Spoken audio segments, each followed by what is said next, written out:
therefore all things whatsoever ye would that men should do to you, do you even so to them, for this is the law and the prophets.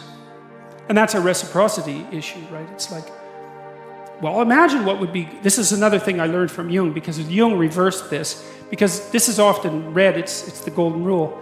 It's often read as be nice to other people. It's like, that is not what this rule means. It doesn't mean that even a little bit. It means something like,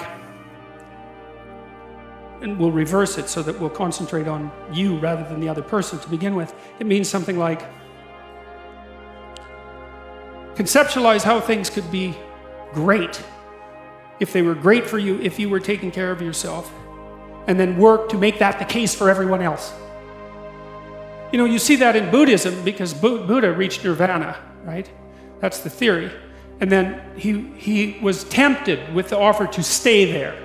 And he rejected that offer and came back to the profane world because he felt that the attainment of nirvana was insufficient unless everyone attained it simultaneously. And so it's something like that. But it's treat yourself properly. That's a hard thing to do because you're a fallen, shameful, cowardly, deceitful, malevolent, mortal creature. And so it's not easy, and you know it, and it's not easy to treat something like that properly.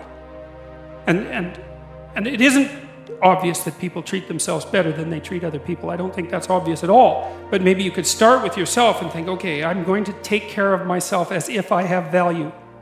What would that look like? And then I'm going to work to extend that courtesy to everyone else. And that's, well, the hypothesis here is that if you take all of the moral wisdom that mankind has generated over its millennia of struggle, evolved and then manifested metaphor and story, and then codified into law, articulated law, and you pick one principle that dominated all of that, this would be the principle. And it's interesting too, because it's the law and the prophets.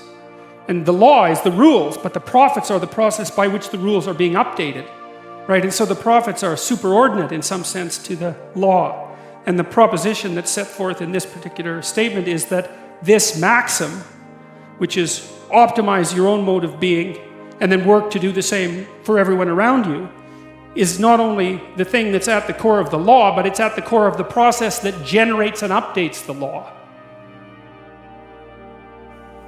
It's a hell of a thing for someone to say.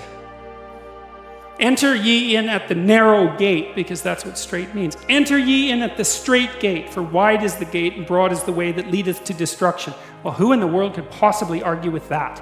Everyone in their right mind knows that there's a million ways of doing things wrong, and one way, if you're lucky, to do things right. And so the notion that it's a very, very narrow pathway that you tread upon if you're doing things right, that's wisdom. That's the line between chaos and order that you're supposed to be on constantly, right? It's a very, very thin line, because if you're a little bit too far in one direction, then it's too much chaos, and if you're a little too far in the other direction, then it's too much order. And both of those aren't good. The balance has to be exactly right.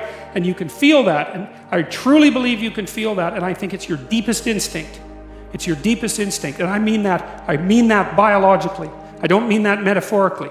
I think that your psyche is arranged to exist in a cosmos that's composed of chaos and order. I think that's why you have the hemispheric structure that you have. This is deeper than metaphor. And then when you feel as if you're meaningfully engaged in the world, when the terror of your mortality strips away and you're engaged and it's timeless, that's the deepest instinct you have telling you that you're in the right place at the right time. And then what you do is practice being there. Practice being there. And that's that narrow spot that's so difficult to find. You wander around it. Maybe if you're lucky, you can watch. You can watch. This is an experiment. Watch yourself for 2 weeks. Like you don't know who you are, because you don't. So watch yourself for 2 weeks and notice there's going to be times when things are proper. They're arrayed properly for you. It's not easy to notice, because when they're arrayed like that, you're so engaged, you don't exactly notice, you know. But you'll see, oh, I'm in the right place. It's like, okay, how'd I get here? What am I doing right? you know, how is it that this could happen more often? I'd like this to happen more often. How would I have to conduct myself in order for that to happen more often? And then you practice that, and then maybe instead of 10 minutes a month or 10 minutes a week, it's like 15 minutes a day, and then it's half an hour a day, and then it's an hour a day, and then it's 4 hours a day. And maybe if you're extraordinarily careful, then you get to a point where you're like that a good proportion of the time. Because straight is the gate and narrow is the way which leadeth unto life, and few there be that find it.